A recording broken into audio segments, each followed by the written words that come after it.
Assalamualaikum warahmatullahi wabarakatuh. Bagaimana kabarnya anak-anakku? Ya, alhamdulillah. Allahu ma'i, Allahu hafidhi, Allahu nadhiri. Ya, alhamdulillah anak-anak, Allah selalu bersama kita. Allah selalu menjaga kita dan ingat selalu Allah selalu melihat apa yang kita lakukan. Baik, anak-anakku, hari ini kalian akan belajar bersama dengan Bu Ismi ya, di pelajaran pendidikan agama Islam dan budi pekerti. Sebelum kita mulai belajar kita hari ini, kita baca doa dulu bersama-sama. Yuk, tangannya diangkat ya, doa yang khusyuk biar Allah mengabulkan doa kita. A'udzu billahi minasyaitonir rajim. Bismillahirrahmanirrahim. Rabbi zidni ilma warzuqni fahma wa 'amalan shalihan. Amin ya rabbal alamin. Alhamdulillah, kita sudah berdoa bersama-sama. Semoga dengan doa tadi Allah memberikan kemudahan bagi kita untuk memahami apa yang akan kita pelajari, dan Allah menambah ilmu bagi kita, ilmu yang bermanfaat di dunia dan akhirat. Amin ya rabbal alamin. Anak-anak, hari ini sudah salat subuh? Sudah ya? Insya Allah. Jangan lupa bangun pagi ya, bangun tidur kusok. Gimana? Bangun tidurku terus mandi, begitu. Oh, kalau lagunya Bu Ismi lain. Bangun tidurku sholat subuh, tidak lupa ku ambil wudhu, setelah itu ku tolong ibu membersihkan tempat tidurku. Begitu ya. Nah, jadi bangun tidur, sholat subuh. Jangan lupa untuk berwudu. Baik, anak-anak, hari ini kita akan belajar tentang kasih sayang. Ya, kasih sayang. Tentu saja kalian sayang kan ya sama ayah, sama bunda, sama adik, sama kakak, sama semuanya, sama teman-teman ya. Nah, kita menyayangi saudara-saudara kita, kita menyayangi teman-teman kita, kita menyayangi ayah bunda kita. Rasa sayangnya itu harus karena Allah Subhanahu wa ta'ala. Baik, Bu Ismi punya sebuah kisah ya tentang kasih sayang ya, tentang kasih sayang seorang manusia paling mulia ya, kasih sayang seorang manusia yang menjadi contoh bagi kita semua. Siapakah itu? Ada yang tahu? Ya, Nabi Muhammad Sallallahu Alaihi Wasallam. Beliau itu adalah manusia paling hebat, manusia paling top, manusia yang paling disayang sama Allah Subhanahu Wa Taala. Kenapa ya?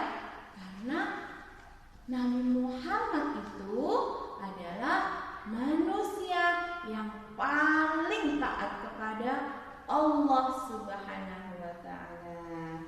Nah, begini kisahnya. Rasulullah SAW diperintahkan oleh Allah untuk berdakwah kepada kaum Quraisy di Mekah, ya, kepada seluruh penduduk yang ada di Mekah. Pertamanya Rasulullah berdakwah dengan diam-diam. Bagaimana berdakwah dengan diam-diam? Berdakwah dengan diam-diam itu didatangi satu persatu, mulai dari sahabatnya, mulai dari keluarganya, Setelah itu Allah memerintahkan kepada Nabi Muhammad Rasulullah Sallallahu Alaihi Wasallam untuk berdakwah secara terang-terangan, ya. Nah, tidak mudah berdakwah secara terang-terangan itu. Ketika berdakwah, Rasulullah dihina, diolok-olok. Bukan hanya itu, tapi Rasulullah dilempari batu, dilempari kotoran, dilempari makanan yang busuk dan sebagainya, ya. Jadi kadang Rasulullah pulang ke rumah bajunya kotor. Kadang Rasulullah pulang ke rumah luka-luka karena dilempari batu, ya. Suatu hari Rasulullah ini berdakwah. Setiap kali lewat Rasulullah dilempar kotoran. Setiap kali lewat Rasulullah dilempari kotoran unta, ya. Sampai, ya, Rasulullah setiap kali pulang tuh bajunya kotor terus. Tapi Rasulullah marah? Tidak, Rasulullah tidak marah. Karena Rasulullah sayang pada mereka. Karena menurut Rasulullah mereka itu masih belum tahu, ya. Kalau sudah tahu, nanti pasti mereka tidak akan melakukan hal itu, ya. Jadi ketika diolok-olok, Rasulullah tidak marah. Rasulullah sabar, ya. Rasulullah sabar. Tapi ketika yang diolok-olok itu adalah Allah, ketika yang diolok-olok itu adalah Islam, Rasulullah sangat marah. Ya, jadi kita harus mencontoh beliau. Kalau diolok-olok temannya, bagaimana? Gak usah marah diolok-olok temannya, ya. Kalau diolok-olok temannya gak usah marah, biarkan saja. Malah berdoa sama Allah, ya Allah, semoga aku nanti jadi anak yang soleh, begitu, ya. Ya Allah, semoga keluargaku masuk surga semua, gitu, ya. Karena doanya orang yang terzalimi itu dikabulkan sama Allah, ya. Baik, kembali ke kisah Rasulullah tadi. Nabi Muhammad SAW suatu hari lewat lagi. Nah, ternyata dia tidak dilempari kotoran sama orang tersebut. Besoknya lewat lagi ke rumah orang yang biasanya melemparinya kotoran. Ternyata tidak dilempar lagi. Nah, besoknya lewat lagi, nggak ada yang lempar lagi. Nah, Rasulullah heran, kemana ya orang yang biasanya melempari kotoran itu? Nah, Rasulullah bertanya kepada tetangganya, orang yang biasanya melempari kotoran itu ada di mana ya? Yang biasanya dari situ, dari atas itu melemparnya.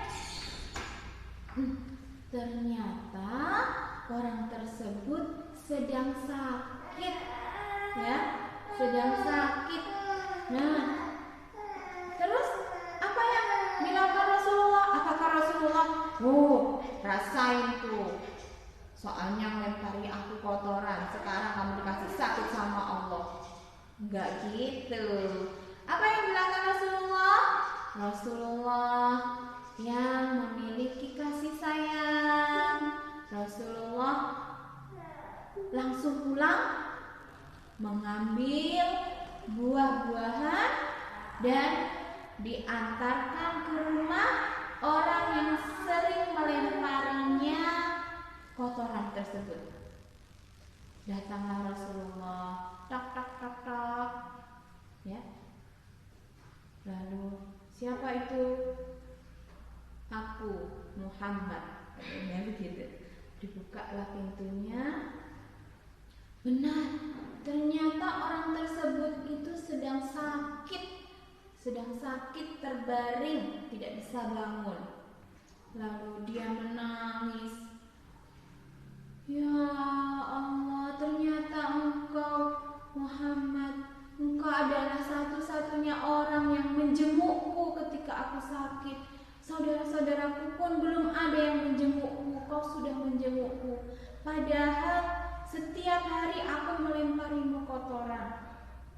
Nah, saksikanlah wahai Muhammad, aku bersaksi bahwa tiada Tuhan selain Allah dan kau adalah utusan Allah. Asyhadu alla ilaha illallah wa asyhadu anna Muhammadar Rasulullah. Gitu ya. Jadi orang yang tadinya melempari Nabi Muhammad SAW dengan kotoran, karena kasih sayang Rasulullah, akhirnya dia pun masuk Islam. Begitu ya. Jadi anak-anak, kasih sayang itu bisa merubah segalanya, ya, merubah yang tadinya tidak baik menjadi baik, ya. Nah, anak-anak, kalian sayang nggak sama orang tuanya? Sayang ya. Nah, apa yang sudah kalian lakukan untuk orang tuanya sebagai bukti bahwa kalian tuh sayang sama orang tuanya? Sudah membantu orang tua? Sudah sholat dengan baik? Sudah mendoakannya setelah sholat? Jangan lupa, ketika kalian sayang sama orang tua, buktinya yang pertama, kalian sholat dengan baik. Setelah sholat didoakan, Rabbighfirli wali walidayya warhamhuma kama rabbayani shaghira. Itu doa anak yang sholih, itu berarti itu benar-benar sayang tuh sama orang tuanya, ya. Nah, Rasulullah Shallallahu Alaihi Wasallam, Nabi Muhammad Shallallahu Alaihi Wasallam, ya, sayang kepada semuanya, ya, kepada keluarganya sayang, kepada anak yatim juga sayang, kepada para sahabatnya sayang, kepada seluruh umatnya sayang, bahkan kepada umatnya, kepada kita yang belum pernah berjumpa dengan beliau, beliau itu juga sangat sayang. Sudah didoakan dari dulu, ya, sudah didoakan mulai sejak dulu, didoakan untuk masuk surga, ya.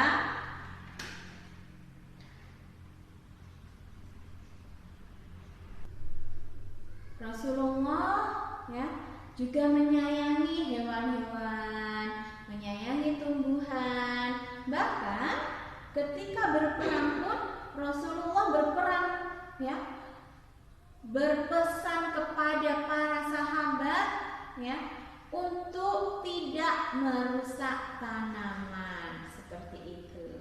Nah, anak-anak, ayo sekarang kita buktikan bahwa kita ini umat Nabi Muhammad SAW, ya. Bagaimana caranya? Dengan mencontoh beliau, ya. Kita sayang sama orang tua. Bagaimana buktinya? Salat dengan tertib, mendoakannya, setelah itu membantu pekerjaannya, ya. Terus sayang sama teman, berbagi dengan teman, ya. Terus sayang kepada anak yatim, orang miskin, ya. Bagaimana caranya? Berbagi apa yang kita miliki. Terus sayang kepada hewan, ya. Bagaimana caranya? Dikasih makan. Siapa yang punya hewan peliharaan? Nah, jangan lupa dikasih makan, dirawat. Kalau punya ikan di rumah, dibersihkan, diganti airnya, jangan lupa dikasih makan setiap hari, itu ya. Karena kalau nggak dikasih makan, kita menzaliminya, berarti kita tidak sayang, ya. kalau kita menyayangi makhluk Allah yang ada di bumi, kita pun akan disayangi sama yang ada di langit. Siapa yang ada di langit? Malaikat Allah, Allah Subhanahu wa Ta'ala. Baik. Nah, Bu Isni pengen tahu nih, ya. Coba salah satu bukti saja bahwa kalian menyayangi orang tuanya. Nah, apa yang kalian lakukan? Nanti coba difoto, ya, dikirim di grup kelas, gitu ya. Baiklah, sampai di sini dulu belajar kita hari ini. Sampai ketemu lagi di kisah-kisah berikutnya, di pelajaran berikutnya. Insya Allah nanti akan ada kisah-kisah yang lain yang lebih seru lagi. Insya Allah kita tutup dengan bacaan hamdalah bersama-sama. Alhamdulillahirabbil alamin. Dan doa menutup majelis. Subhanakallahumma wa bihamdika asyhadu alla ilaha illa anta